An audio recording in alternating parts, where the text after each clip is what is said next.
Good afternoon, friends. Good afternoon. Good afternoon. Sir, very good afternoon. I've made you the host. Thank you very much. Thank you. Thank you. I hope I'm on time. Sir, you are always before time.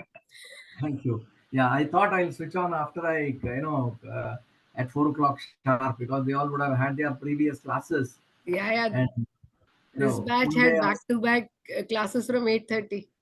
I know. See, it's, as it is, adult learning is so stressful, I tell you, because we have a lot of challenges in the office. And then one Sunday we get, and on that day also, if we are constrained to sit in the classroom, that also an Yeah. online classroom where most of the time it happens to be a monologue. It is a challenging task. Yes. Actually, everybody should switch on their videos. That That's should right. be a mandate. I always expect people to switch on their videos to get. Otherwise, what happens is I too look at the small 14-inch screen from where I'm talking, Yeah. and I have to imagine a classroom and get see people sitting and some people eager to answer questions, some people taking it easy. All these kind of things I need to figure out in my mind when I'm addressing a Yeah. session. Whether they've understood, not understood. That's why I Are keep they asking. physically present, mentally absent, or physically also absent? It happens. It happens. When this COVID started, where people, this, We can say virtually present. pardon? We can say we are all virtually present. Physically, Absolutely. mentally, it's all But we can't virtual see you, now. Mr. Kulkarni. That's the point. You are logged in everywhere, but we cannot see you. That's what sir is saying. Mr. Advani is somewhere traveling in high seas, or he's on a shore. No idea. Yeah, Traveling, sir. Traveling still high seas. you are still in high seas. Yes, very much. That's basically what's happening is with my Ah, travels, so it's true. kind of hard to keep up with the time zones and hard to keep up with the time Absolutely. difference between I, here in India. And, when you Yeah, have these things. Mr. Advani, I don't envy you at all because because you have to, I really feel very happy about your commitment. Even if it's an odd hour, for you, you still make it a point to attend the classes. That's very, very, that's encouraging for people like us also to provide the inputs. And that You are somewhere in the high season. In fact, for the last few months, my company, we keep importing a lot of packed lubricants from Russia, Norsik port. We keep in touch. Suddenly, our clearing agent says the ship will reach in 5 days time. Then after the fifth day, we'll say no, sir, it's getting delayed. And so we have to be, while we always say while on the road, we cannot predict the time. Like this, while on high seas, we cannot predict the time, is what they say. Yeah, kind yeah, of quite, uh, yeah. quite challenging. True, But true. it's all good. It's all good. That's right. There are about, including me, probably we have around 8 to 9 participants. So I think without further loss of time, I think I'll start the session. Is it okay? I Yes, just sir. sharing the host disabled attendee sharing screen sharing. I think, madam, you need to make me the host and allow me to share the screen. Hello? I'm not able to share the screen, madam. Just 2 minutes, sir. Okay, okay, I okay. think, Please. yeah, just 1 minute.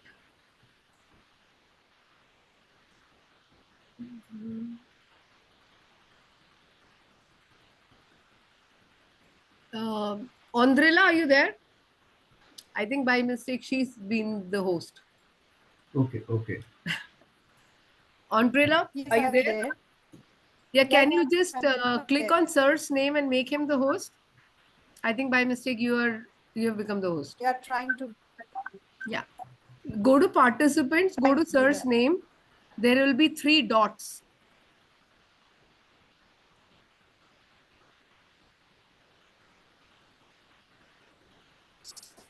His name is not appearing in the No, I have participant name. see Radhakrishnan. Maybe If you see my name, Radhakrishnan is appearing in the list of participants. Or do you want me to re-log in again?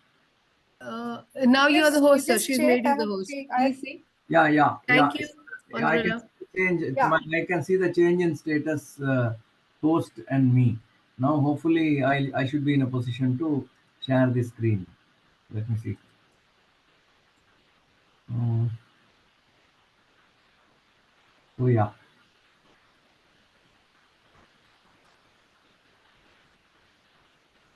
I think 1 minute.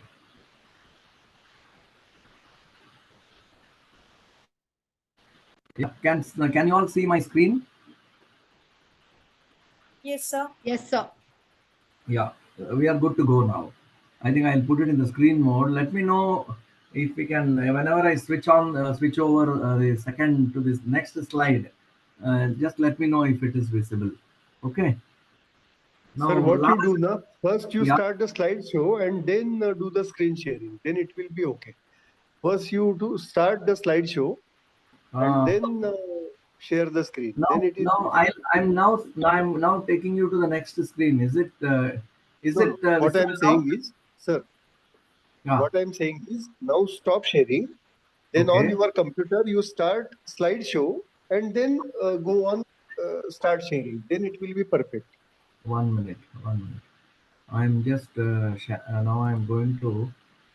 Okay. My screen is not coming. Are you able to see the 1 minute? Let me So share you now. stop sharing. 1 minute. 1 minute. I'll just go to the system and see if I can share.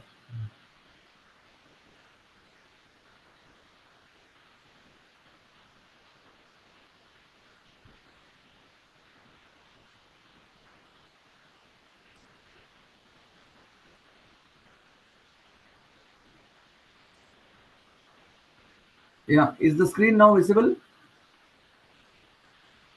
Hello? Sir, screen is visible, but it is Okay. still in the, it's not in the PowerPoint mode. It's still not in the PowerPoint mode. 1 minute.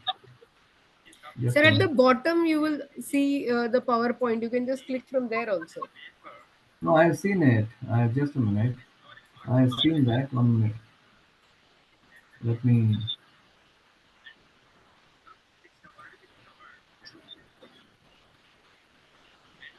just.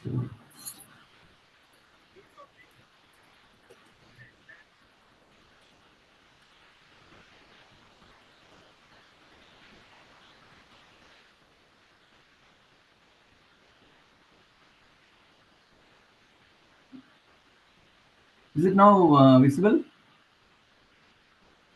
Hello? It's the same, sir. Huh? Sir, It sir, is sir, just do F5 and it will be visible now. F9. F5 or F5. F5 or yeah, or open up the slideshow and it should be visible to us now. Is it visible now? Yeah, we can see the slides, but you'll just have to start the screen show mode. Yeah, now Now it's it's visible, fine. sir. Perfect, sir. Okay, fine. Thank you. We are good to go. See now, in the last class when we just adjourned at this particular statement. While science in 20th century was revolutionized by adoption of a statistical perspective, it seems that the science in 21st century will revolutionize due to advances in statistics, big data technology, and growth in computational power. So these are the three factors which are fundamentals, I would say, to your artificial intelligence, machine learning, analytics, and so on and so forth. The future is going to be driven by advanced statistics, big data technology, and the ability of the computers to process very large data, not only structured database but also unstructured data. Now, what Harsha Rao and Diwali Jain have said is a significant element in self-learning will come with advances in these area as data collection and machine learning algorithm push the boundary on artificial intelligence. So this is what is, in fact, I was very captivated when I was reading, the materials on several domains by this Harsha Rao and Diwali Jain, who are probably research scholars, and thereafter they started, exploring this domain more and more across the world. And in today's class, we are going to talk about typical analytical models. We are going to see pure illustrations. This is the last class of mine. We will see pure illustrations of your simple business intelligence and diagnostic modeling.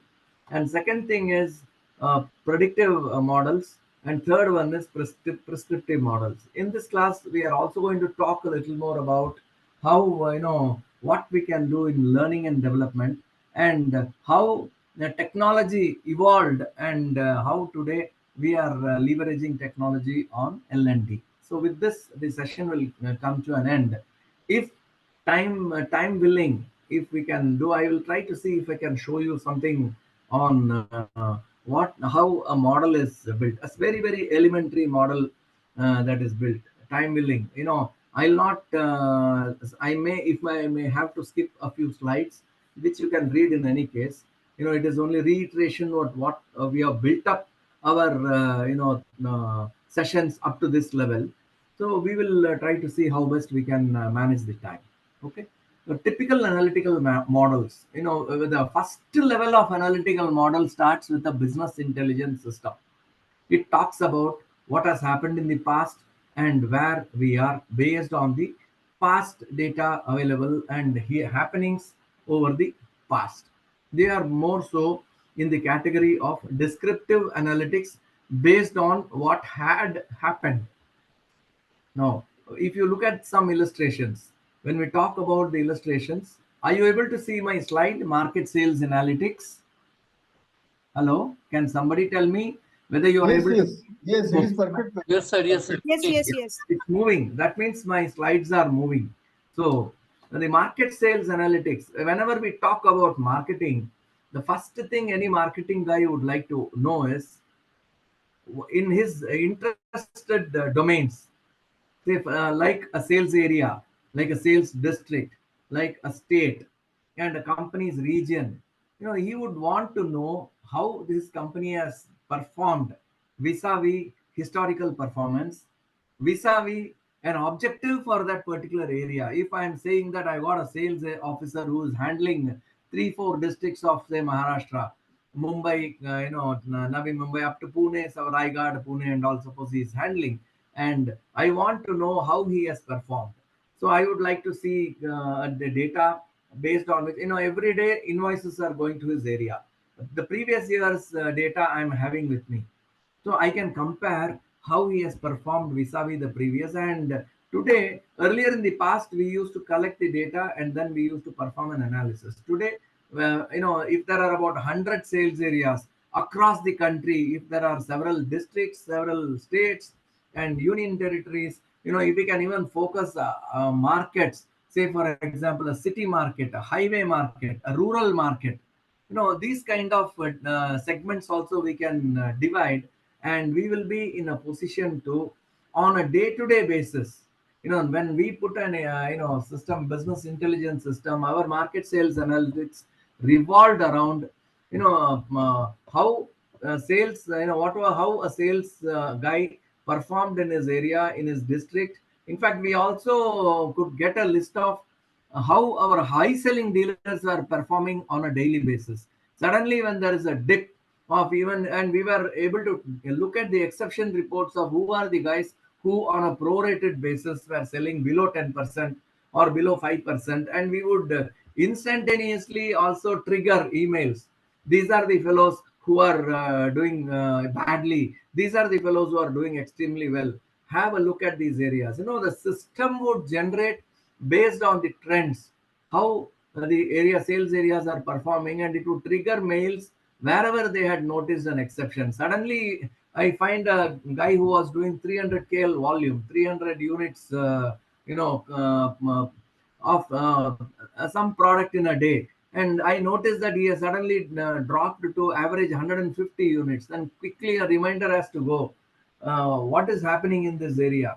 The moment you send a reminder, the sales guy will be on his toes. He will know that somebody is watching. If not, if the mail is sent to the bosses, if the mail is sent to the top boss, the entire chain of the organization structure meant for pushing sales in that particular domain will wake up and they will be on their toes. This is one very important, I would say, a business intelligence report, which is extensively used across the globe. Then another thing which I had been mentioning to you, there are a lot of inventory based reports which keep going in large organizations, especially with respect to small packages, FMCG items and all.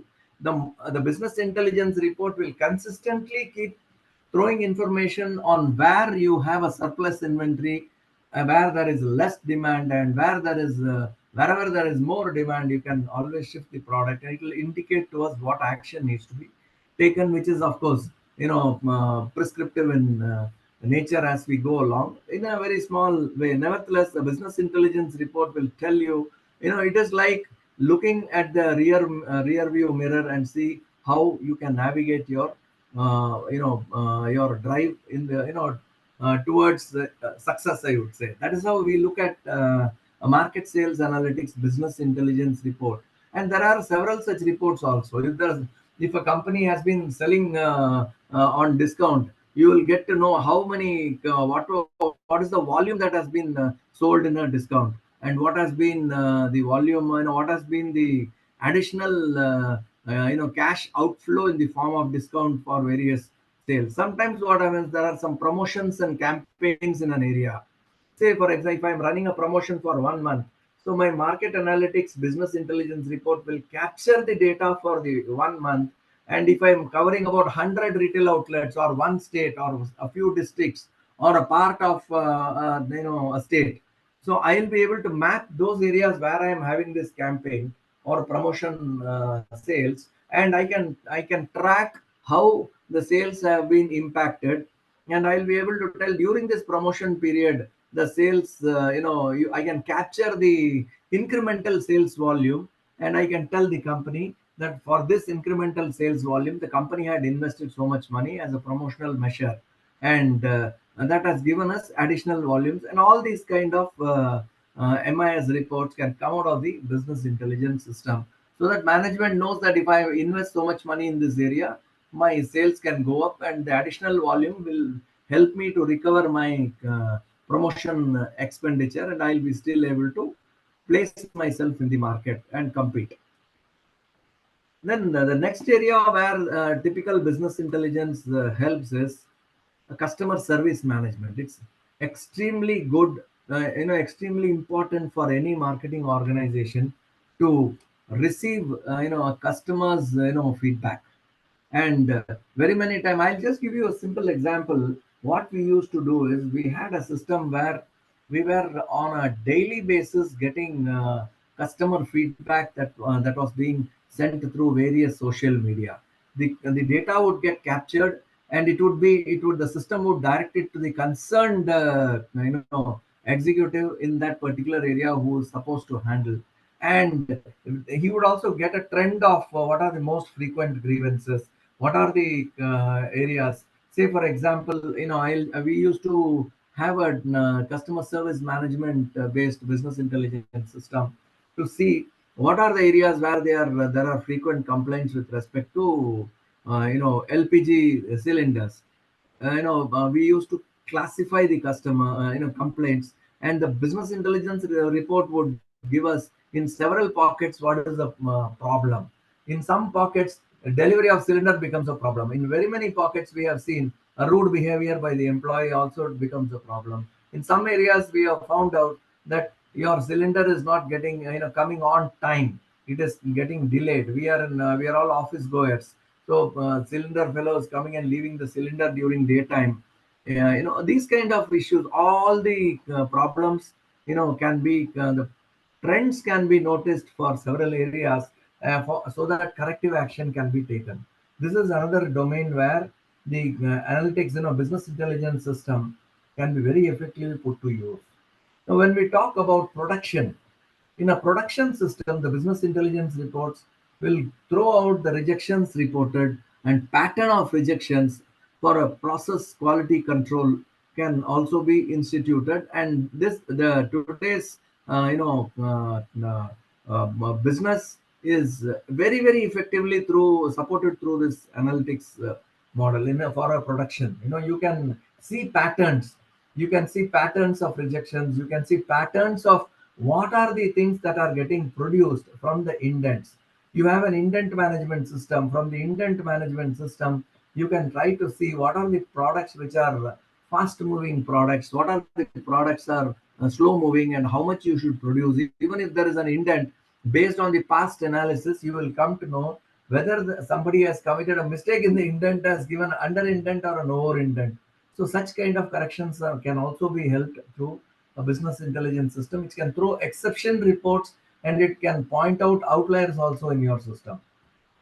Interestingly, your business intelligence system, we are talking about the first level of analytics, which is a diagnostic study, that is basically a descriptive analytics report based on the past data, that is called a business intelligence system.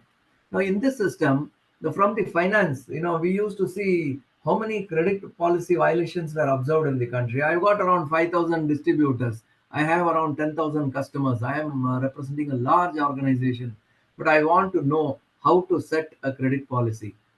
Some people, and I want to know based on my past trends, how many people have violated my credit policy, how many people have dishonored an instrument. In today's context, we talk more about RTGS and NEFT payments, and we can get to know how many people have not paid on time, how many people have paid less, how many people have had dishonored instrument. These are all violations to the credit policy, and your business intelligence system can throw out, if there is a distributor out of 5,000 distributor who is violating a credit policy term, consistent basis, we'll get to know a pattern, for forensic audit, for basically for audit purposes.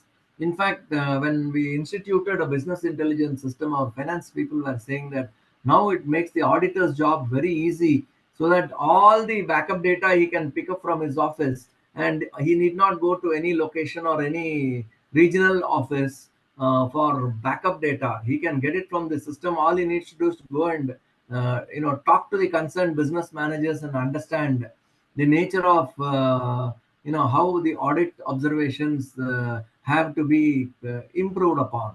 That's sort of the nature of issues, where the audit observations are critical, non-critical, significant, less significant. All these activities can be done because the database is available and the reports are available the way they want. In fact, we always used to say, when you put a effective business intelligence system in the company, more than the sales guys who are going to leverage it and knock it, the auditors and finance people will have a run looking at it, and they will be able to set very robust processes. Governance, corporate governance will improve many-fold, because the finance guys will have all the data coming from the system. Now, when you talk about HR, we are coming, as training and development professionals. We have, we are a part of subset of the larger HR fraternity. And so when you look at HR, the business intelligence report will talk first challenge for any organization is employee engagement and retention. So this report will tell you the attrition rate across the levels, and your business intelligence system also will be in a position to tell the, very many times one of the metrics is how many people have been trained, and business intelligence can think a little ahead, little more, and it can tell you what proportion of employees who have not been trained. Normally, I had also mentioned in one of my previous classes that it is very critical to know that when you have a competency mapping process in an organization, and when you have a development plan for employee, and training happens to be one of the key initiatives identified, it is imperative for the organization to make sure that the employees are trained, whether it is a behavioral training program or a technical program. If as a part of an employee development initiative, if that has been if that has been put in place, the onus is not only on the employees. Earlier it used to, people used to always say, who if I am an employee, I have to show interest in getting trained. If I don't want to attend a training program, what can the boss do? It is not like that. It is, if you want to look at the organization holistically, you need to make sure that the employees are developed in line with the competencies mapped for them and the gaps identified during development centers. You all are HR professionals. I don't need to explain more than this, because you all know what a competency mapping process is, I presume. So if you have any doubt, if you want to ask me, you can always ask me and I'll explain to you the concept.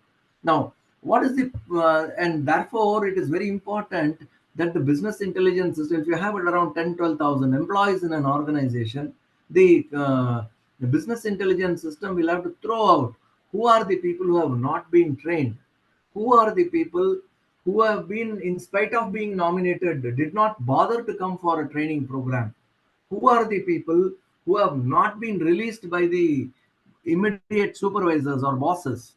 These are the kind of business intelligence reports you can have and very clearly pinpoint where the problem is. And if you have a training philosophy for the organization, training budget for the organization, a training strategy for the organization, this business intelligence report will give you an indicator as to where you are standing vis-a-vis all these objectives which you have set for yourself in the organization.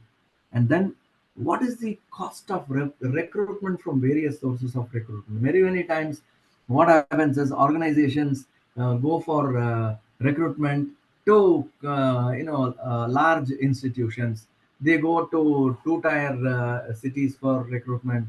They go sometimes to three-tier cities. Sometimes they go to premier institutions. Sometimes they also have an open advertisement and conduct written test and recruit people.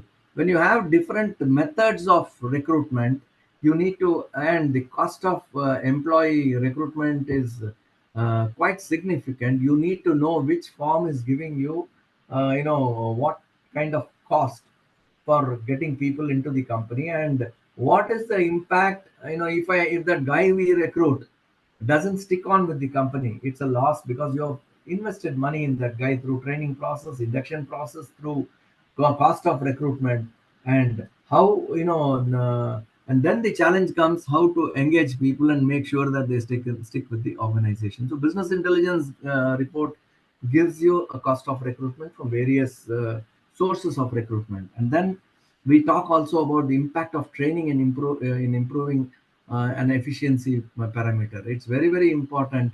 Your business intelligence report, say, I'll just tell you, when we implemented ERP in about 120 odd locations. A location is an oil installation where people are trained to use ERP systems for invoicing and various other purposes. So when we introduced a system, a new system, we would put through a training program. And what we would do is, before the training program, we would identify people and locations where errors are too many. Suppose somebody is saying that he is committing an error while entering data in an ERP system. These errors could be classified as something where as a typical human error, and error due to lack of knowledge of handling that particular module of the ERP system.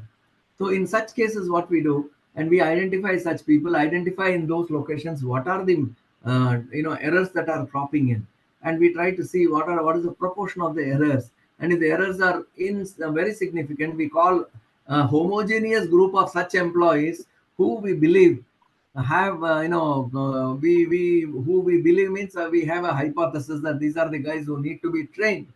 And we call them to a training center, ERP training center, train them, and then observe them for the next 2-3 months to see whether the errors with respect to that particular mod process in the module are have been reduced because these people have become gained knowledge. This kind of report also can very beautifully come out from the business intelligence system, signaling that if I identify an efficiency parameter, the business intelligence tells me whether it has, the impact of the training in improving such parameters. And this can be beautifully justified to the management about the importance of training with respect to a few activities. Now, these are some of the examples I had given how a typical business intelligence system can help you in driving your business. Now, we told you that in any analytics system, you have a typical reporting or descriptive or diagnostic model. Then you have a predictive analytical model, and then a prescriptive analytical model. In a typical predictive analytical model, we have, the systems which are we use statistics, historical data, and predictive analytical tools, and we tell them we answer a few questions. What are these questions we answer? Let me show you some illustration. Now, in a marketing, a predictive modeling can tell you how to retain your customer base, and based on the demand and market factors, you can predict sales, which is a typical forecast model, statistical forecast model. We use the statistical forecast model, and we predict what can be the demand. In fact, like I told you, we did have a huge structured big data available with us, and we wanted to see how to bring down the backlog levels in an LPG market. We found that out of more than 800 to 1000 markets, if I focus on 27 markets, I can bring in significant improvements. So this kind of focus, one is it predicts you. It also tells you what are the markets where we need to focus upon. It will tell you what we need to do. That is a prescriptive part of it, what we need to do if I want to take an action, depending on and I give a boundary to my output. So in predictive modeling, we have, we leverage big data to define even customer segments. Say, for example, when you have a big data, this is called a classification model, and it also does clustering of customers in different segments of customer. And we also have, based on the customer data, you predict customer behavior, purchase patterns, etc., and gain superior knowledge about the customers. I will just tell you a simple prediction. The moment you switch on the, if you start watching movies in any OTT platform like Prime Video or somewhere, it will automatically throw out, similar films that many other customers have watched. If you buy a book in Amazon, you will see similar books being, these are all, what it does is it will try to see a pattern from your reading habit. And the moment it picks up the data, it fine tunes the system, it tells you, it predicts that you are interested in this particular domain, and therefore it prescribes for you similar books, similar OTT movies and things like that, so that you can, these are all nothing but predictive and prescriptive modeling that is deployed by all these channels to make sure that your behavior is studied. And the behavior of lakhs and lakhs of people using that big database are studied for a pattern. And when you try to pick up one book, they know that the people who have similar interests are interested in several such movies, and it throws out. Thereby what happens is you tend to become more, you get addicted to more and more of the same pattern of reading books, or same pattern of movies which you are interested in. This is another beautiful system which which uses predictive modeling and then prescriptive analytics, which is applied by these patterns.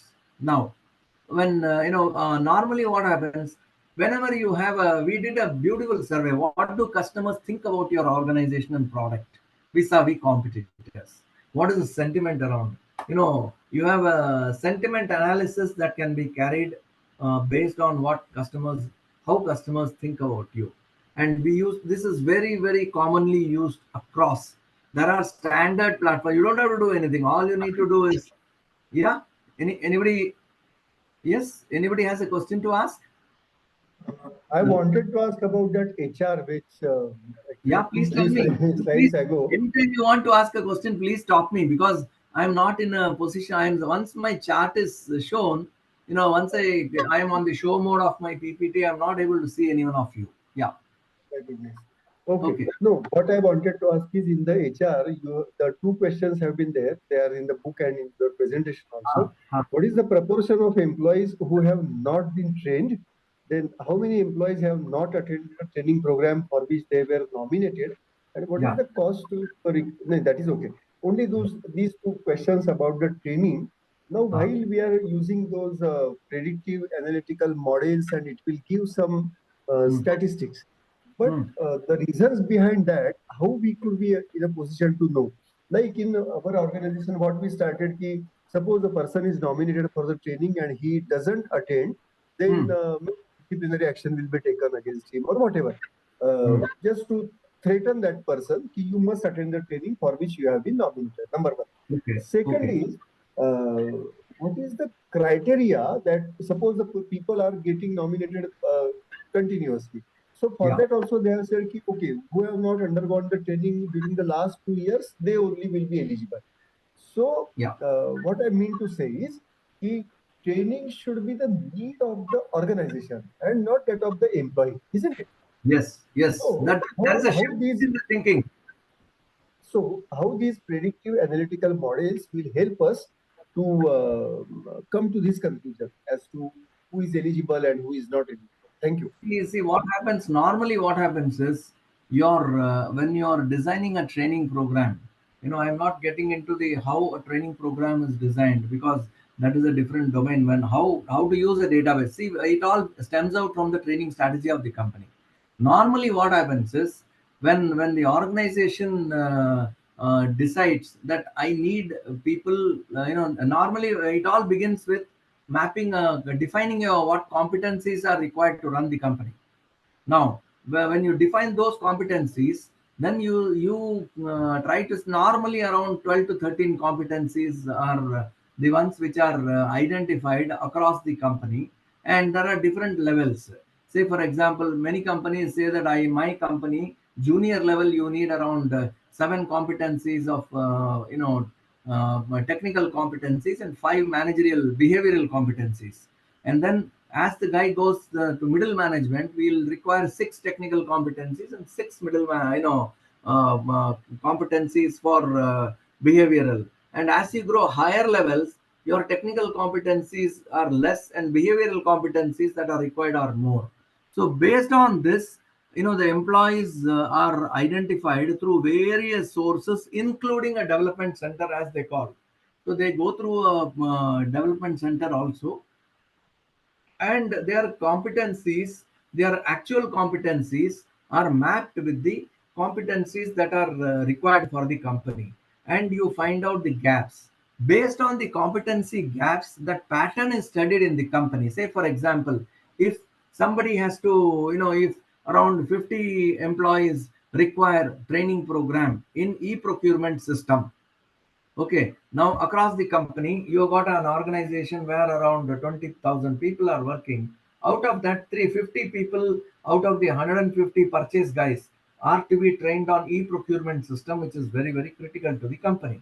Now, if e-procurement system is the training which is to be done, so you identify those people, and based on their development center information, you find out what are the gaps on e-procurement system that they are required to go through.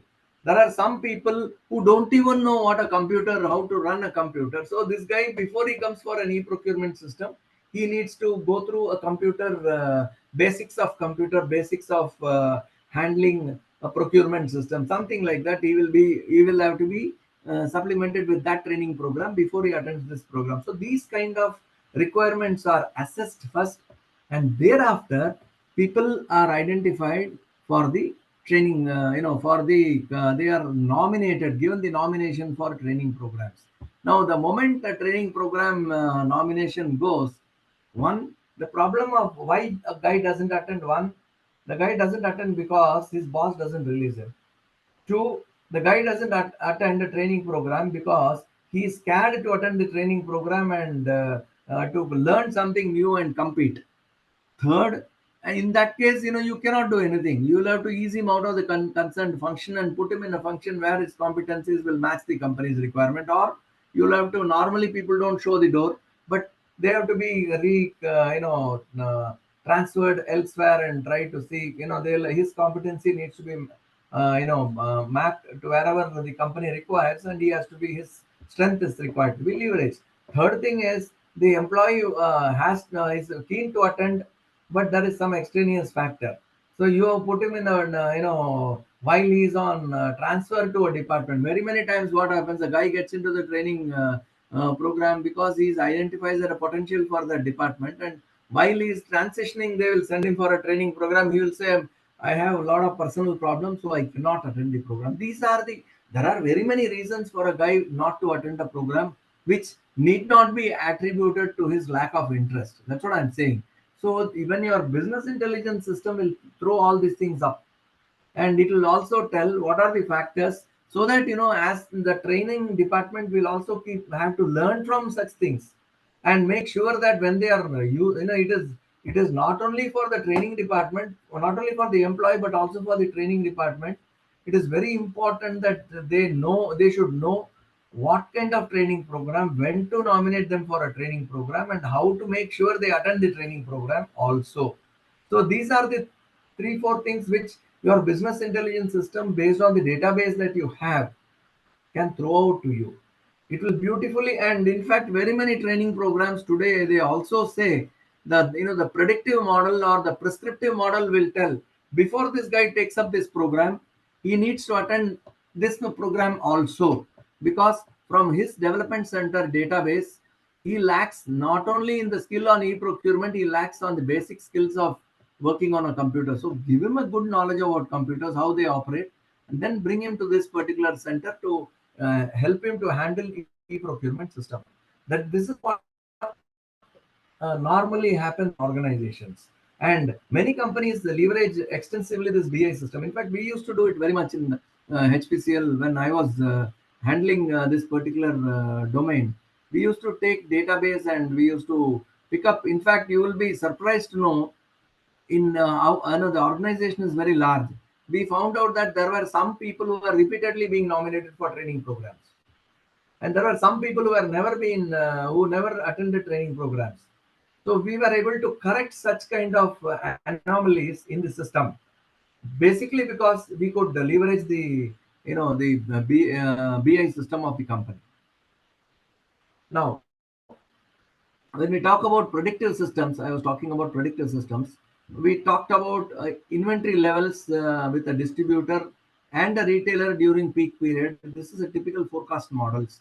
And when we talk about how customers see the company, how the vis-a-vis or competitors, this kind of an analytics is called a predictive analytics with sentiment. It is called a sentiment analysis using the data.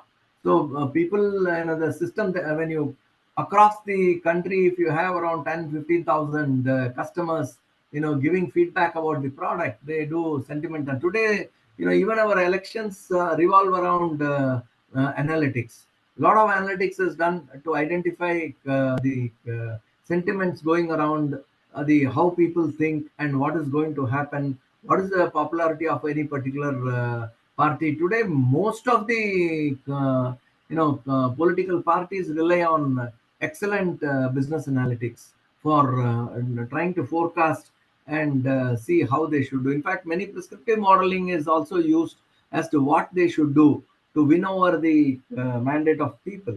So these are the today science is being used extensively, even in you name any walk. There's even this elections and all what we are talking about are heavily dependent on the data. Now, what can happen is, based on the historical data of customer complaints, they can be classified as critical and non-critical.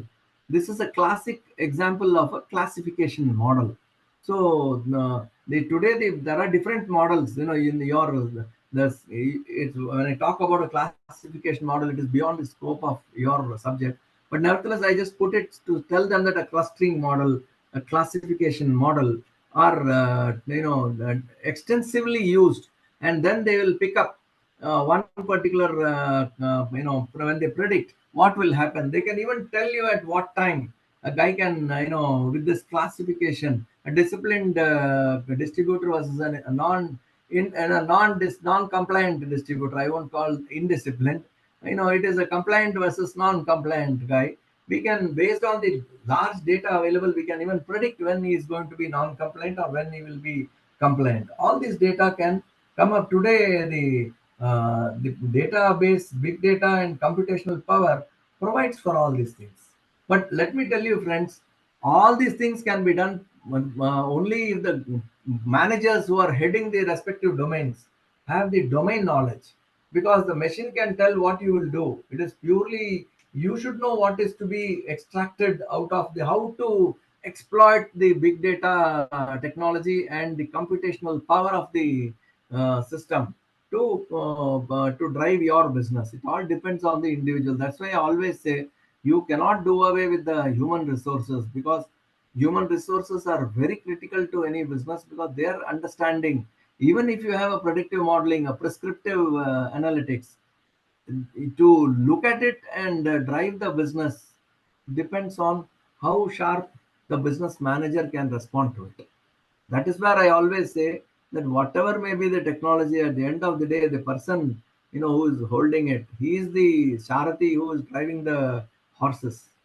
They are all horses at your disposal, and how you should how you leverage is exactly, it all depends on your efficiencies. That's what I always say. Be a domain expert. Rest of it will fall in place. Now, in production, the predictive maintenance of equipment to improve uptime can be done using predictive analytics, and maintenance of quality assurance through predictive modeling is also applied. Now, when we talk about financial finance, predictive modeling talks about whether a loan is to be approved to a loan applicant. Many times, if you see, when you ask for a credit card, it is rejected. When you ask for a loan, if you ask for about 50 lakhs, they will say, sir, our system tells you can we can give you only 27 lakhs or 28 lakhs. They will come out with a very odd number also. It is all because it's all coming out from their business intelligence predictive modeling system. And any banker for that matter, if you want, bankers can immediately predict whether a transaction is genuine or not based on it. If you see, they have a modeling where I even today I have given a card to my daughter. When something happens and she spends beyond a particular amount, automatically I get a phone call saying that we have seen an entry which is beyond your the limits in our system. So is it genuine entry, or is it a fraudulent entry? We are blocking your card. You also would have been experiencing such type. All these things come out purely because they have a completely robust modeling of predictive and prescriptive analytics, and they look at it and they pick up an outlier and immediately somebody will call. It is a very very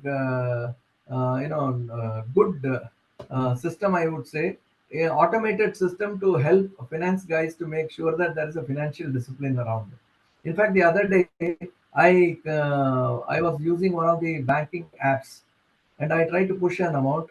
I put a wrong passcode through oversight. And next time when I wanted to send, it said appears to be a suspected transaction, hence we are blocking. I just called up their call center. They said, sir, 2-3 times you have tried using the same amount, therefore it is stopping.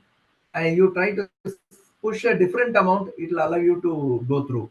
And these are some of the things which we also learned, because all these modelings are, they have given certain rules, set of rules, and if they have to follow those rules, and you have a if this amount is x, if the person has attempted 2 times, then it appears that there is something fraud. They define, everything is defined, predefined, and then that is how the transactions are predicted to be a suspected fraud or genuine transactions. It's very very useful for especially bankers and other finance departments of corporates.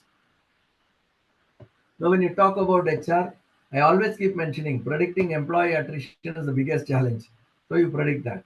And then based on an employee engagement, the predictive modeling can predict organizational revenues. Then financial impact of attrition to the organization. Then training and its impact on work. I gave you the example of ERP training and impact of training on employee retention. All these things can be modeled. How to model them is what you need to define with the experts, because they will not know your challenges of modeling. And impact of remuneration on employee attribution can also be studied using predictive modeling. And these are some of the domains where a predictive modeling can be effectively leveraged. Now, we talked about basic business intelligence model, then you had a predictive model, and then you have prescriptive analytical model. What does the prescriptive analytical model say? It tells you how to shape up a business. Based on the past data, you get to know where you stand. Predictive model tells you what is happening. Prescriptive model effectively tells you if what should happen. If you want to do what you want, how you should shape up your business.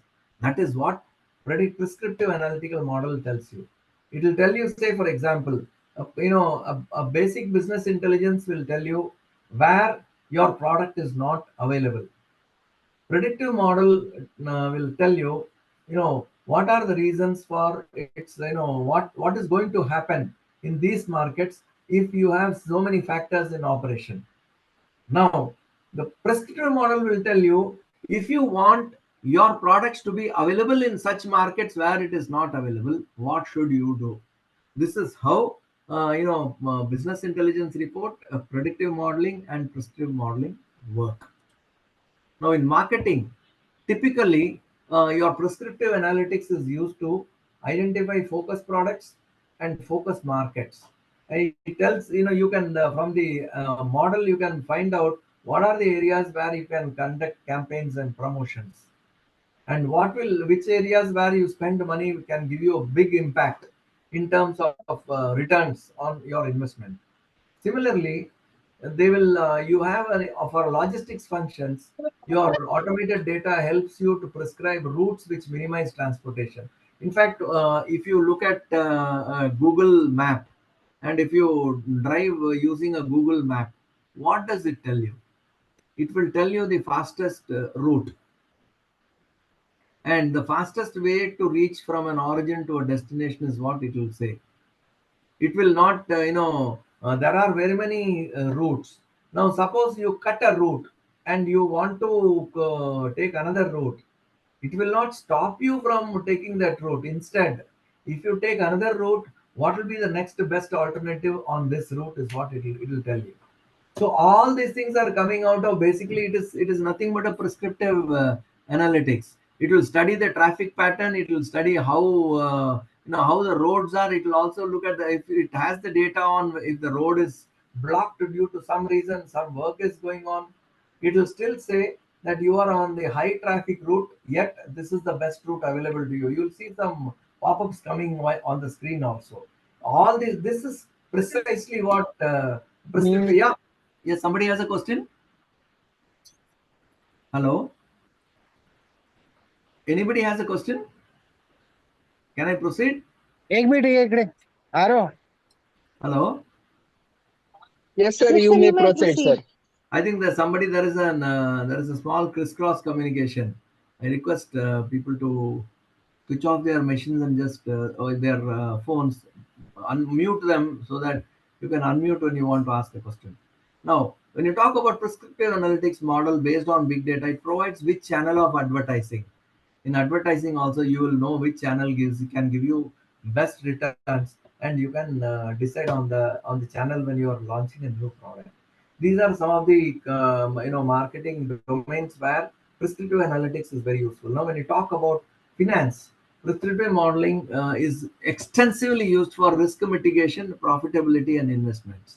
It clearly tells you. In fact, some of the models if you see finance guys using, you'll be amazed how at the back end they use these models to mitigate their risk.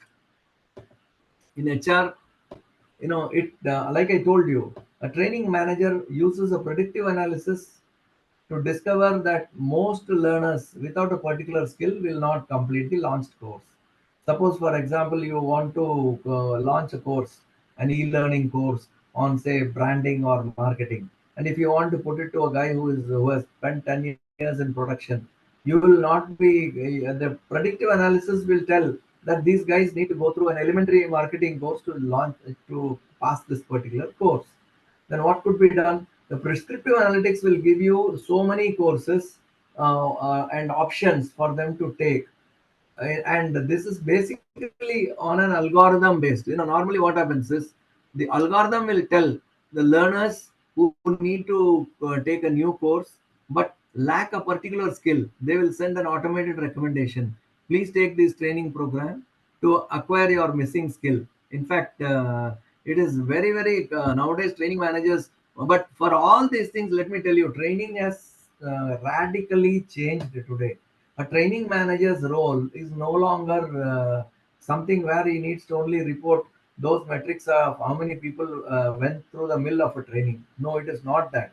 Today, a training manager's role is very, very, very important for an organization, in as much that he is contributing to the top line and bottom line of the company. That is why a training department needs to know more about an employee than anybody else.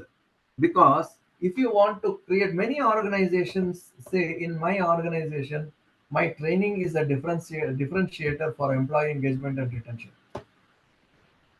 Many organizations tell the people, you come to my organization, look at my training program, you will never leave my organization, and you will be, because more than anything else, employees require knowledge, skill, and attitude. And without knowledge and skill, they will never be able to move further.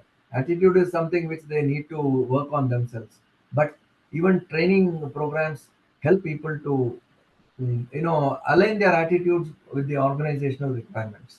So if training has to be a differentiator in your company, you must have solid database of employees and run them through analytical models to know what are the gaps, and how you can consistently improve the knowledge and skill of an employee and make them prepared to take on the I would say the uncertain organizational challenges in business. It is very, very important, and your predictive modeling and prescriptive modeling clearly will support you that. Now, when you talk about healthcare, in healthcare and patient care administration, prescriptive analytics is extensively applied. I can give you a lot of illustrative modeling. If you go through any public domain, you will get to know how prescriptive analytics help people to improve clinical care. Then, insurers use prescriptive analytics in their risk assessment models to provide pricing and premium information for clients. And pharmaceutical companies use prescriptive analysis to identify the best testing and patient cohorts for clinical trials. This reduces the cost of testing to eventually help with drug development and possible approval. These are some of the people-oriented applications of prescriptive analytics. Now, from here on, we will move to the next segment of your course. That is the module of this in your course for paper 9. That is technology impact in the development and enabling data collection and availability. See this, the evolution of technology in a classroom.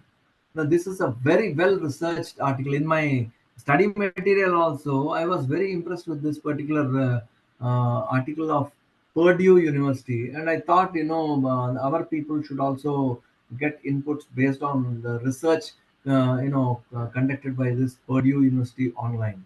What they say is, they have traced how the data technology has impacted in development of data collection and availability. Especially, in fact, this will be very useful to people like who are into training and development, because if you look at that, I would say a smaller domain of a larger organizational journey, you will see, if you know how things have happened, you can leverage them in imparting, giving inputs to the people. Now it says that this research says that in the colonial years, wooden paddles with printed lessons were used to assist students in learning verses. Like in those days, our in India they used to use those, what is called, that leaves and all, where they would write and inputs and give it. And afterwards, this university says that 200 years later, they included a magic lantern. In World War One, this was extensively used. They called what is known as a magic lantern, a primitive version of a slide projector. Then, in 1890, only a chalkboard came into existence, and pencil came in around 1900. So once pencil came, it was clear that the students were hungry for more advanced educational tools. Now, in 1920s, radio came, and this started a new spark in learning. Because in those days, today we are having, you remember, Doordarshan used to have video classes. Even now we have a lot of video classes for several universities. But in those days, the radio used to have radio classes, and on-air classes were very, very popular in those days. Now, in 1930, overhead projector came, OHPs. I recall in those days when I was young, we were using only OHPs. Computers were not there, and OHPs were only used for, you write in a plastic paper using that OHP pen, and you would project it on the screen. Like, it was something which is a very superior version of this magic lantern which they had in, up to World War One. Then ballpoint pen came in 1940, and headphones came in 1950. I just thought, I'll trace the history of how these things helped people to train and people to learn. That's how both training and learning have to go together. And these were the technologies, so to say, which helped people in facilitating training and learning. No, videotapes came in the scene on 19 somewhere in 1951, and another that this helped people to come out with various things like your dictaphone and things like that, so that there are method of instructions started improving after that. And then the Skinner teaching machine provided a combined system of teaching and training, and that provided reinforcement for correct answers so that the student can move on to the next lesson. So they started teaching and testing were together. You teach something and you ask a few questions, and for the right answers will help a student to move forward. That sort of system came subsequently in the 50s. And then in 59, a photocopier Xerox machine came, and in handheld calculator was very popular in 1972. It entered the classrooms, and then this allowed for mass production of material on the fly and quick mathematical calculations. Then in 1972, a guy called Michael Sokolsky, he introduced Scantron system of testing, and he allowed educators to grade tests more quickly and efficiently. See, these pre-computer years were formative in the choices made for computers in the years following. That is, immediate response type systems were very, very necessary, and quick production of teaching materials using photocopier became a standard.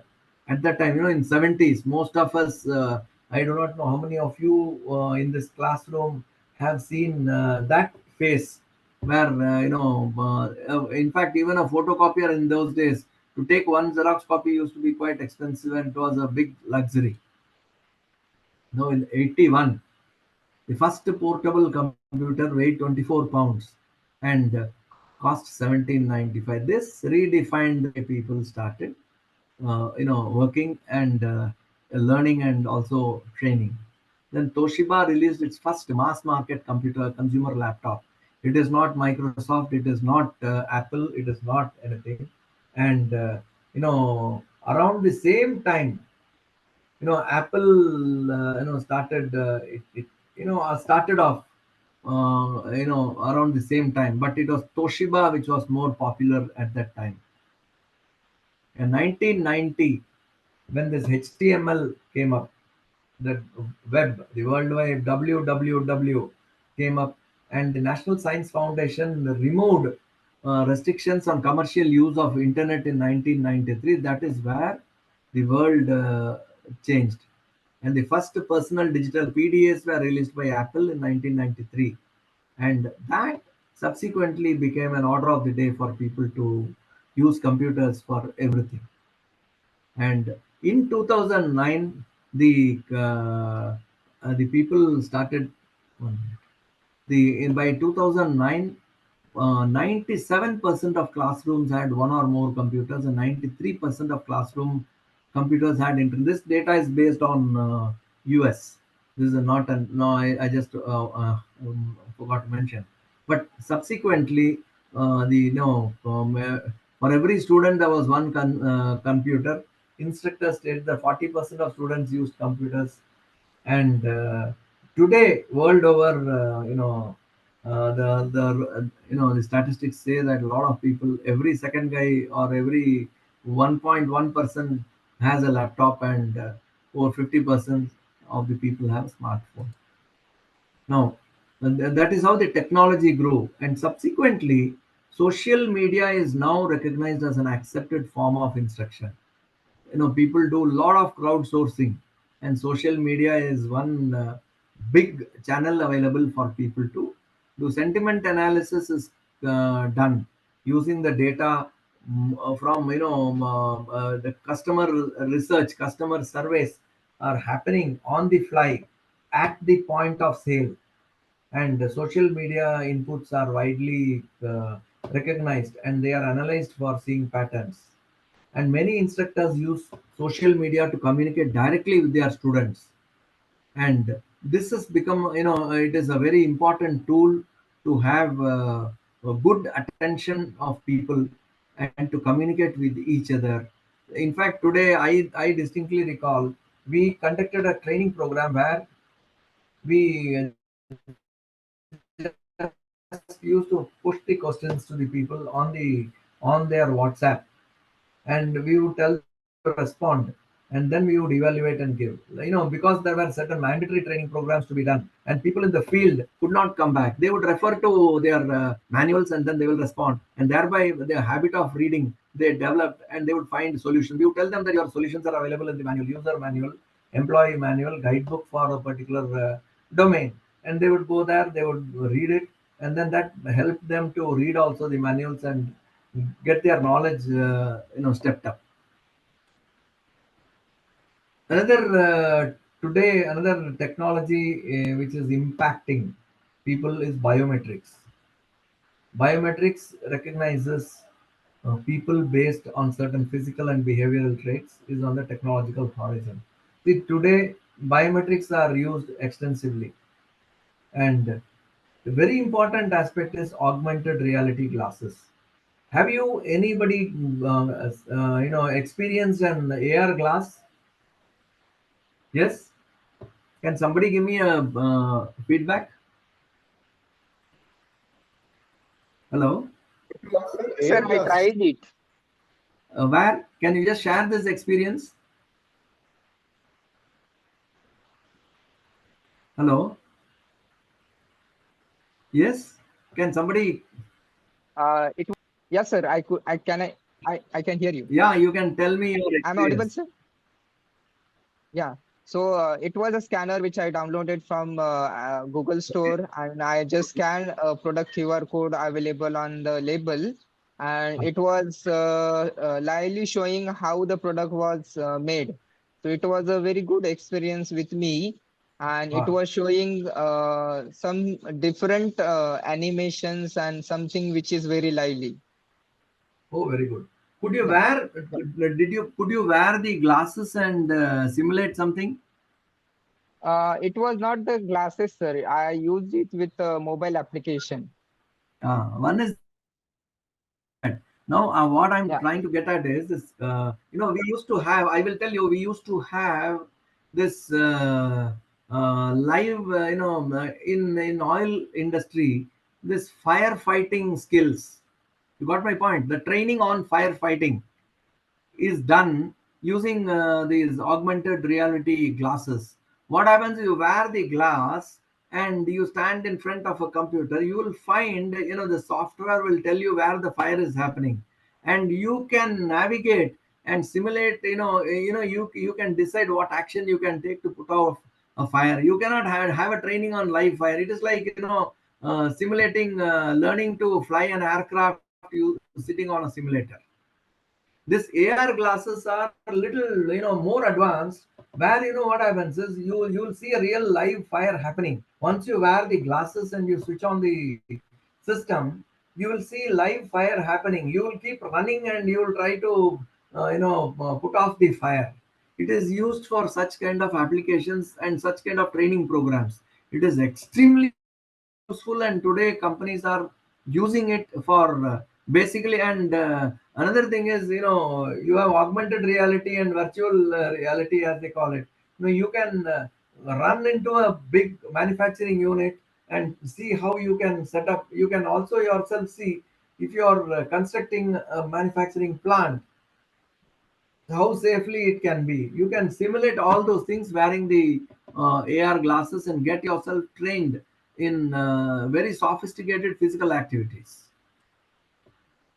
Nowadays, of course, multi-touch surfaces are commonly used through equipment such as iPhone, but the technology could become more relevant to education through entirely multi-touch resources. These are all surfaces, new technologies which are coming. Of course, internet, they say, is a vast library of information, and both research and instructions can be achieved through the click of mouse.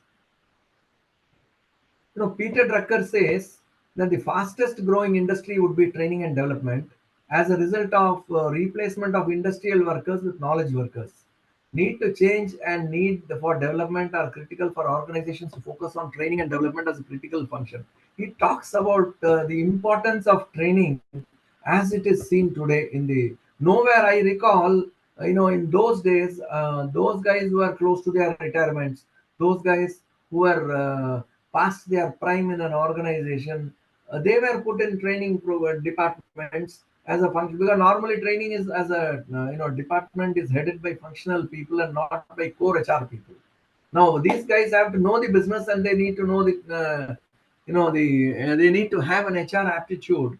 And I always used to say HR people have to know the science of HR to drive business. And these people are normally posted because the metrics to to look at training was only the numbers. Whereas once the training and development started, with the change in technology coming in, with the kind of robustness of the business, imperatives cropping up, the training function had to redefine itself. In that, everybody started demanding that the training should align with business. That is how this competency mapping exercises came. Dave Ulrich started his Dave Ulrich's principles started getting implemented, and people started looking at training as a function which is going to create value to the company by engaging and consistently building the knowledge and skill of people.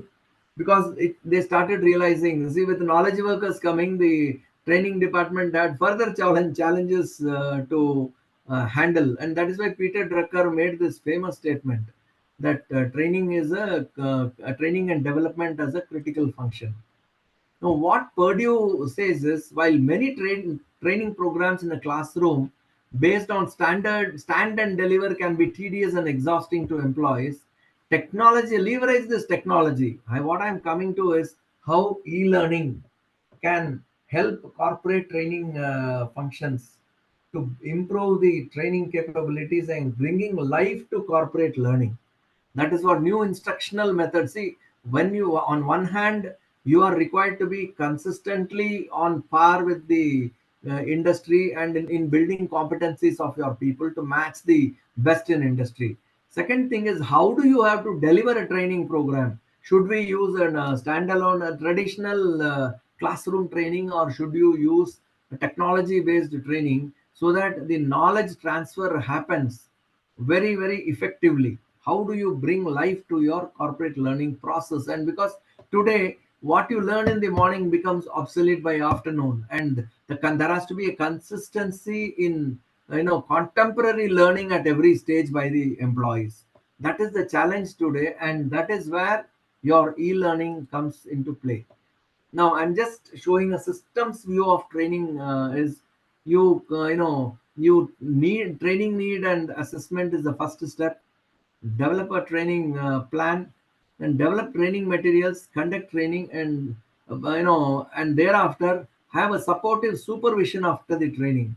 In fact, training is what the guy learns, and thereafter, unless the organizational support comes from the supervisor, and he is looked at 360 by the training function, by the immediate bosses, by the higher level executives, the training the training returns will not be commensurate with the investment.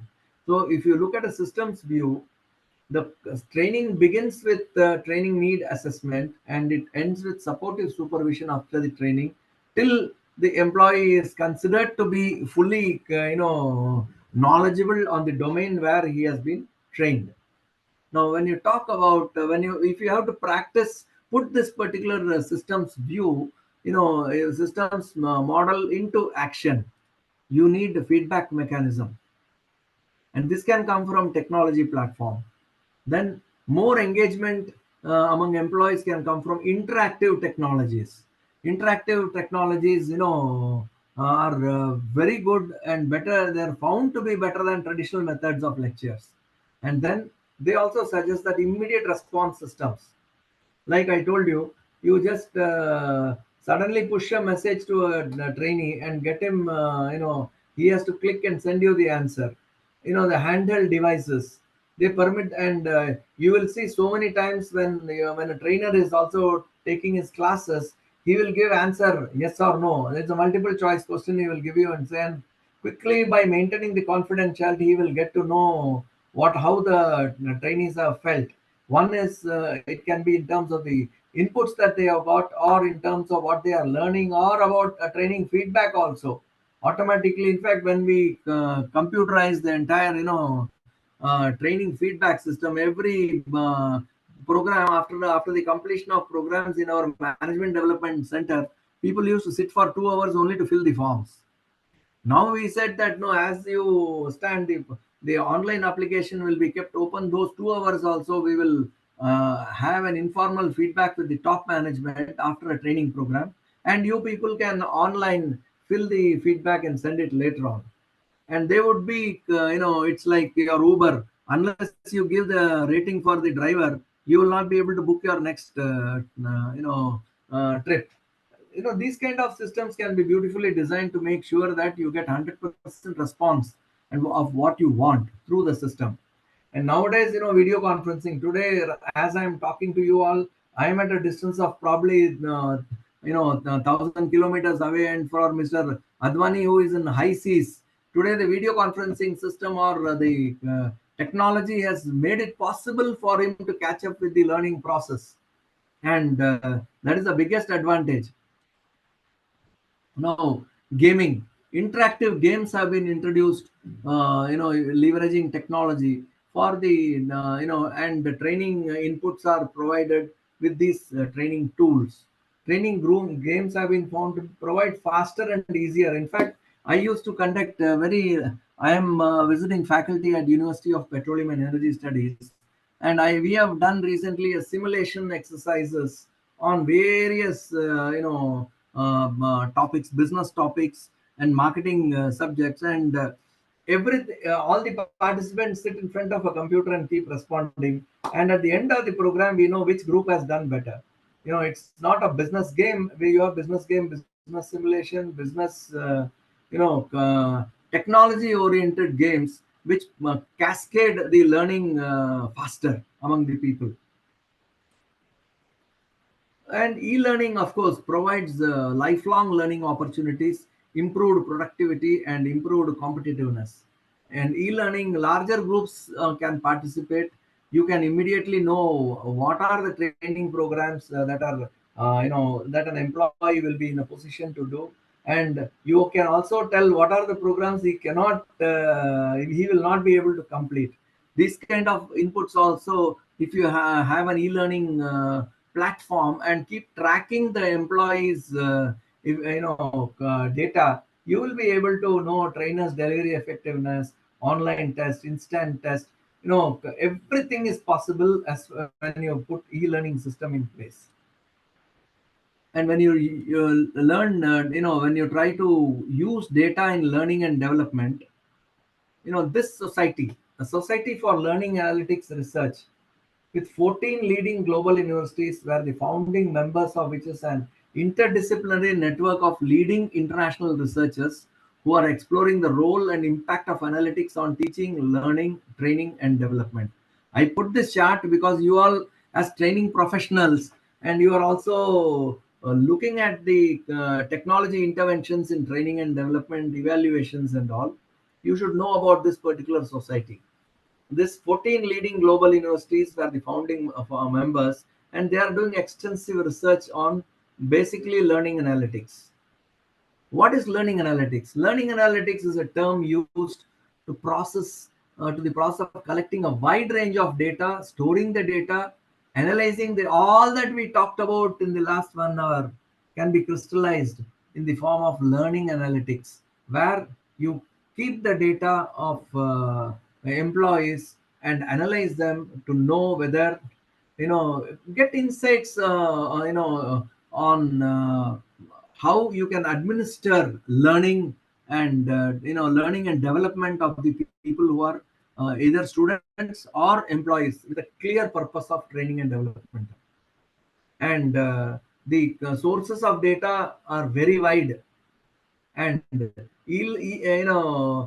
various organizational parameters are linked to the learning initiatives. The reporting from this data is descriptive and predictive, and leverages a wide variety of tools. There are a lot of training solutions available. In fact, the other day somebody came to meet me saying that he does e-learning and he will be able to keep the data with him.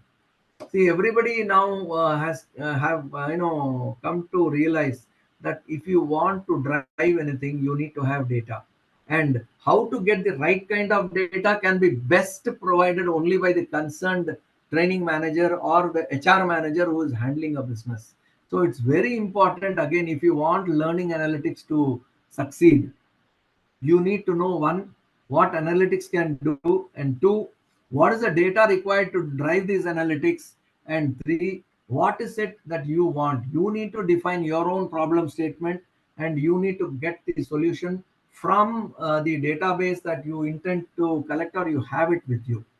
That is where I always believe, and I always say that the person who is in a best position to drive learning analytics is that business manager. It is, you have a data scientist at your disposal, an analyst at your disposal, and you are a knowledge person. And if you sit with them, you will be able to crack any challenge where you need to leverage analytics.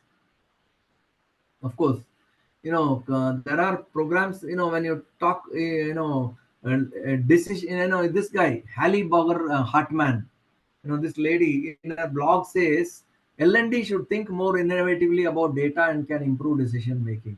Because normally what happens is the people who are driving learning and development are less tech savvy, and less, I would say, analytics, they have limited analytics literacy. So these people should innovatively look at the data and see how data can support you in your programs. And that is what is very, very critical in today's context.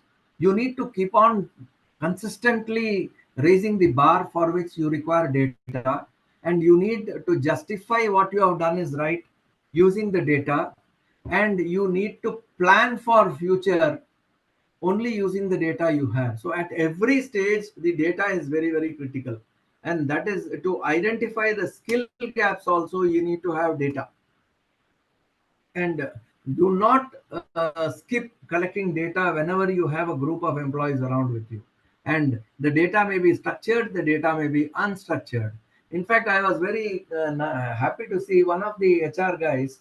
He made a presentation to me. He said how people looked at when they joined the company, and how they looked at 20 years and how they looked at 30 years.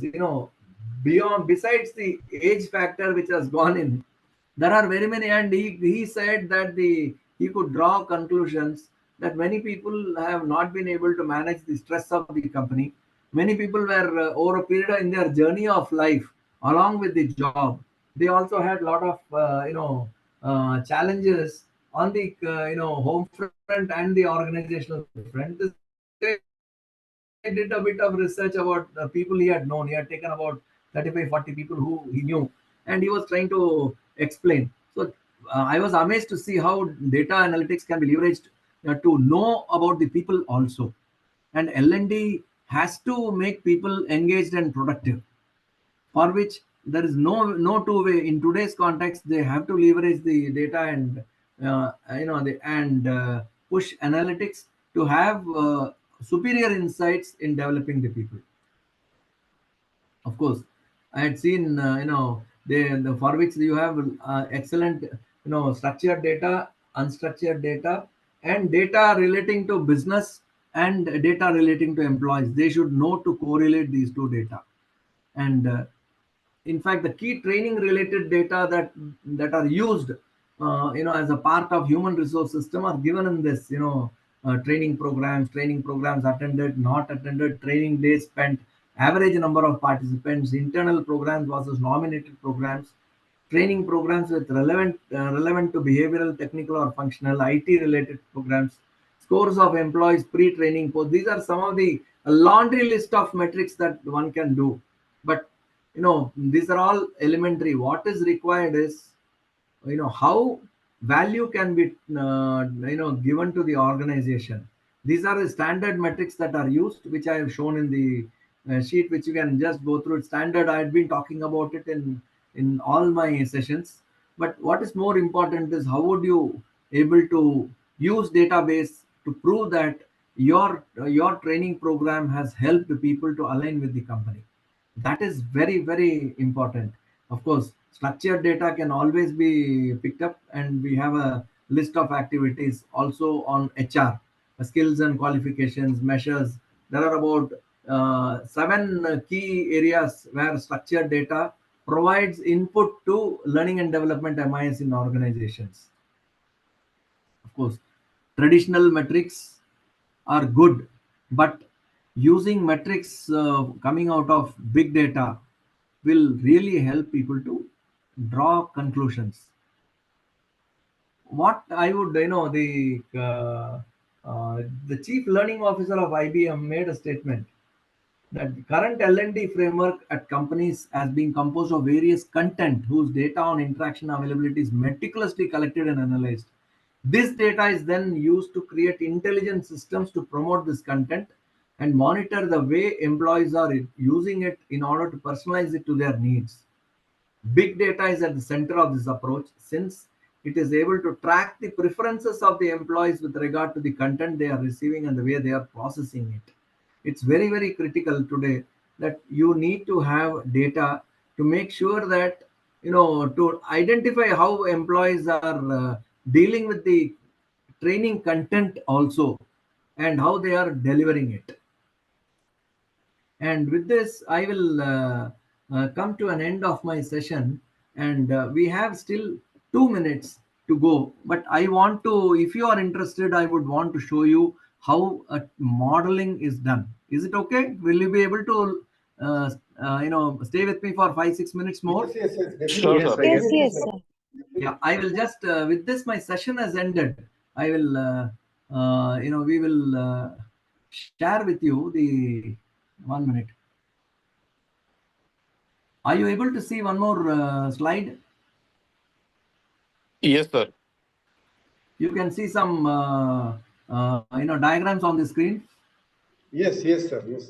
Yeah, I am just going to show you how see this product. Just before I even start that, I would like to tell you that any model, what you need is data.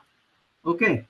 And when you have a data, you need to make sure that the data is neat and clean. That is, you don't have any, the data is good data, I would say.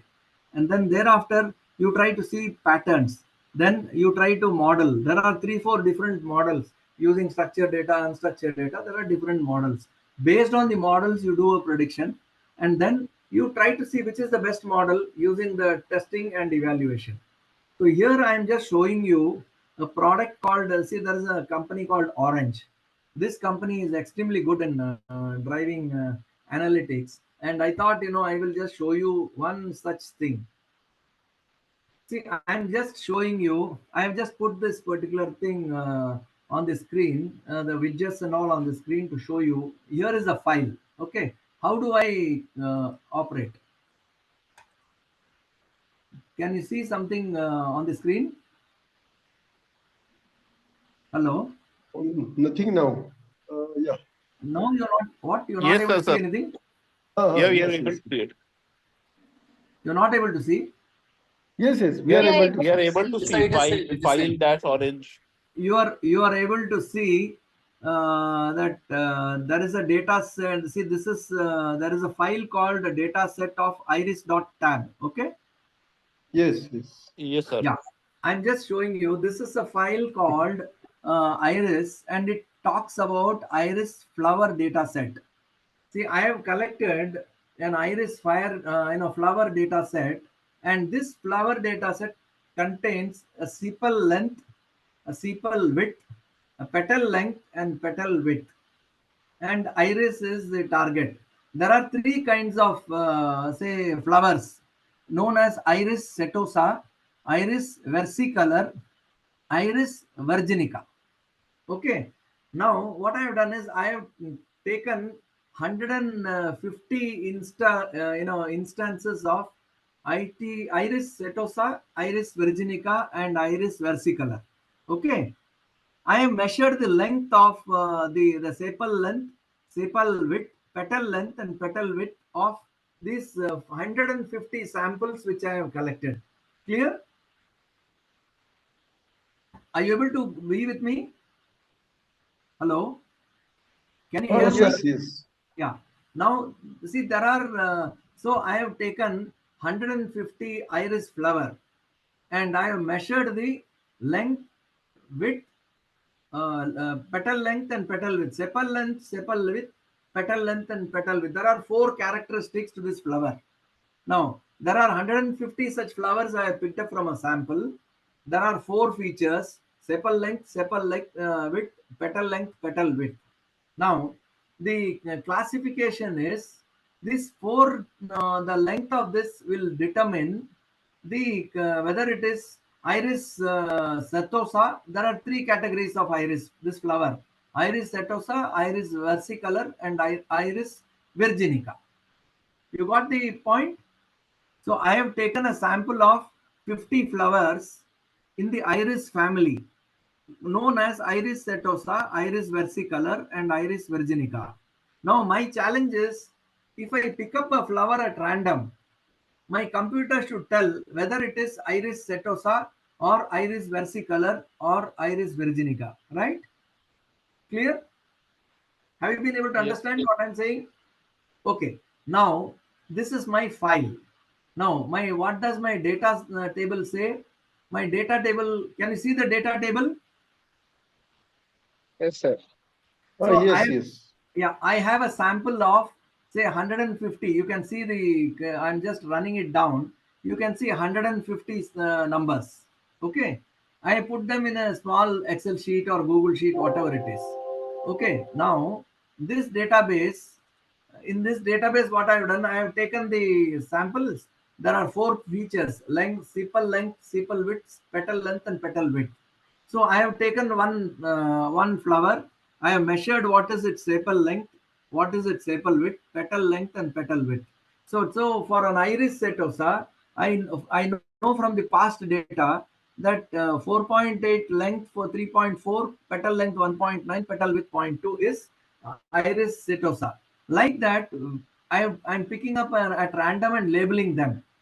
So if length is 4 point, sepal length is 4.8, sepal width is 3.4, petal length is 1.9, petal width is 0.2, then it is iris setosa. Like this, that is for iris versicolor, iris virginica. I am trying to measure their length and width of these 4 characteristics. Now I want to, using this data, what can I do? Suppose this is just for illustration, I have taken 150.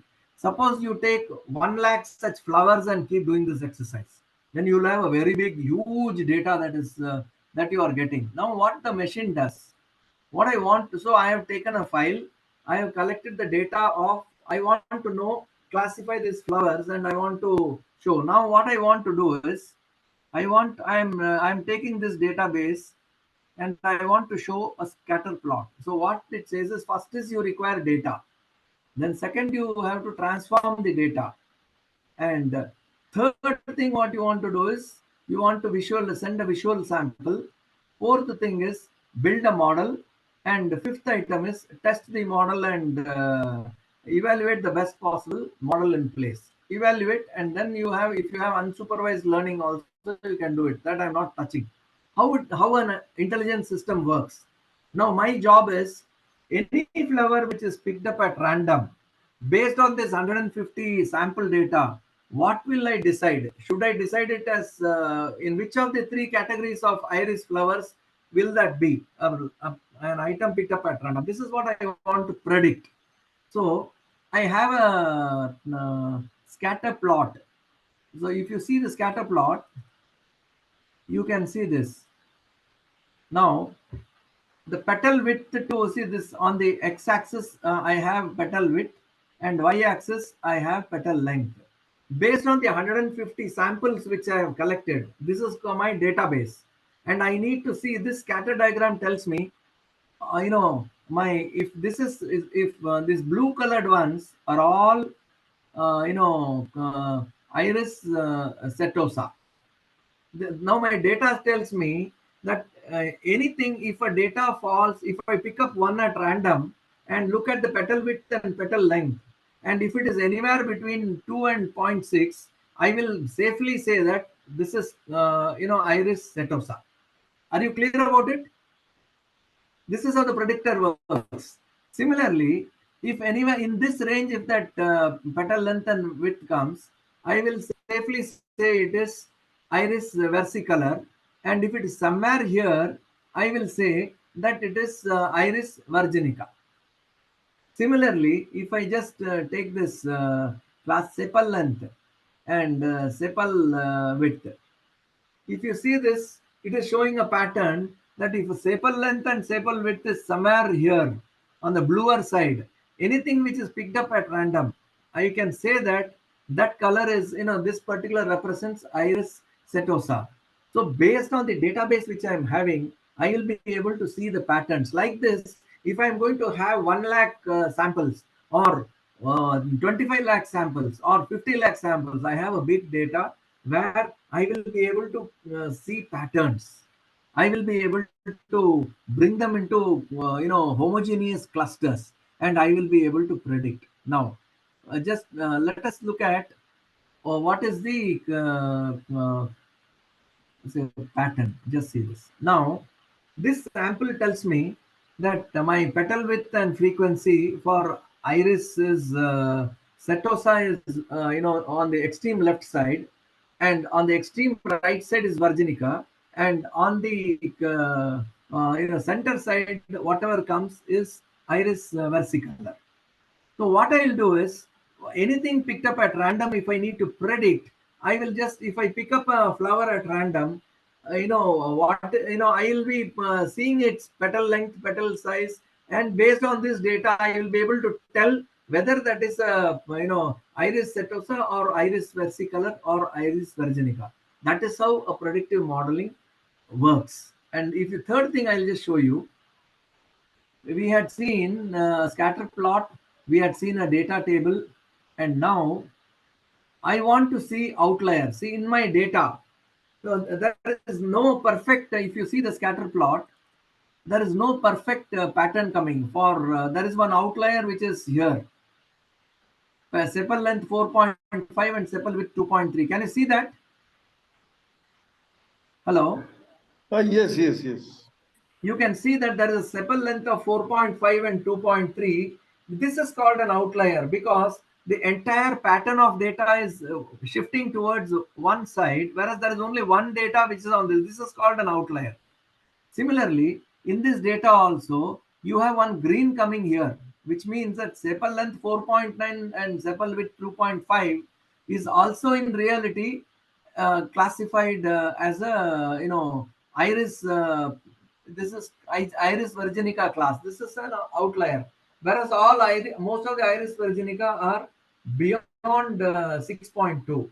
So when you're seeing a data, you need to look at the data patterns, and the machine does it. Say, for example, petal length and petal width. If you see this here, where is the outlier coming? For the iris setosa, there is no outlier. Everything is bunched, in one corner. Whereas for iris virginica, you find some which are getting classified as iris virginica.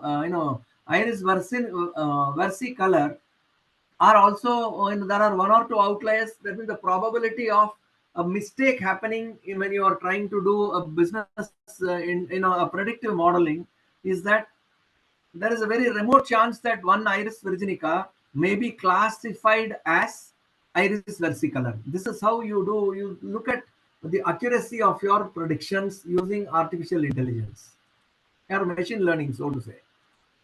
Now, if you look at the correlation, now if you see the correlation coefficients, the correlation between petal length and petal width is 0.963. Statistically, a correlation is a positive correlation. That means the higher the petal length, they are very closely correlated. If your petal width and petal length is 0.963, it is almost 1. And similarly, the correlation coefficient between petal width and sepal length is also here. The correlation coefficient, statistical correlation coefficient, will tell you how the two characteristics are related to each other. This will also give you some insight in when you are predicting the model. Now, and next thing what I would want to show you is outliers. You have a data of, say, for example, we saw the original data. In this original data, you have 150 instances of the flowers, three different types of flowers with 4 characteristics of length and width. Now, here from this data, you need to know which is the data where there is an outlier. That means you are classifying that under one category in reality, whereas when you are when the system is classifying, it is classifying it differently. That is how this is called an outlier.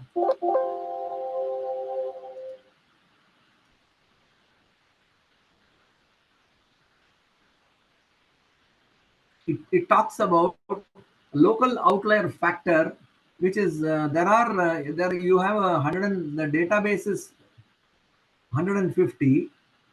There are 5 variables, 4 numeric, target, categorical, and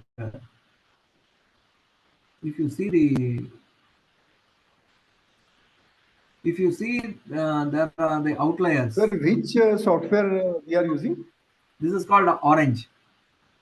Orange. No, Okay. I'm using And one more question is about the outliers, whether there is the provision for cleansing those outliers, or we need to maybe normally reinvestigate what happens is you remove those outliers. No, what happens is when you have such outliers, you remove those outliers and try to treat them. There are different methods to treat the outliers in larger when the sample size. There are different techniques of handling outliers.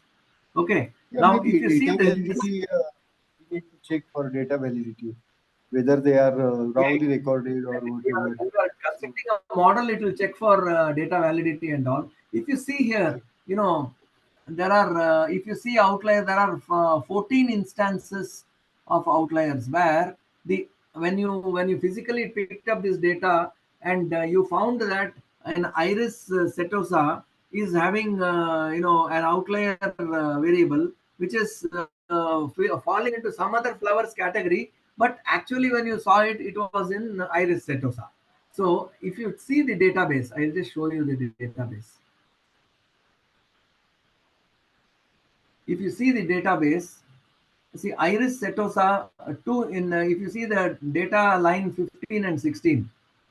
In data lines 15 and 16, you're looking at it as iris setosa, whereas when you're classifying it, you have classified it as iris setosa, and in the system it is showing the characteristics are closer to some other flower.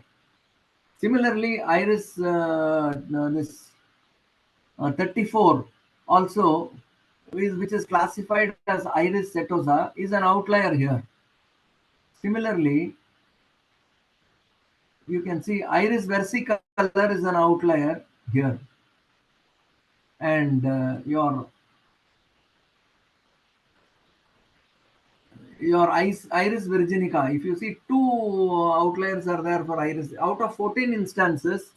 Some data which you have collected, and you are looking at it as a pattern to be of one variety of iris, are in truth another variety. So what is done is, when you are building a model, so you take the data and you try to use methods and try to evaluate them as to how you have how there is something known as a confusion matrix here. It's again a jargon I didn't want to use. What it does is, it will tell you from the actual data, if you are predicting something, how your prediction is close to the actual data.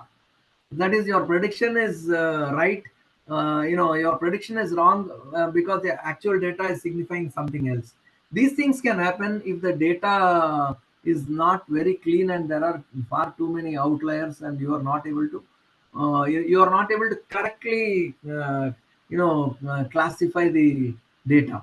So there are very many reasons, but a model is developed this way only. You try to create a database, you put them in a file, and you try to give a visual look using a scatter plot and all, and see how the data is managing, build a model of predictors, and then you try to classify how your products are. In fact, we used to, there are a lot of statistical regression methods also. Say for example, you have a linear regression method, you have logistics regression method, you have various methods which you use for predicting also. And then you have evaluation methods where you test the various methods and see which one can be utilized, which one reflects the correct which is the correct reflection of your predictions.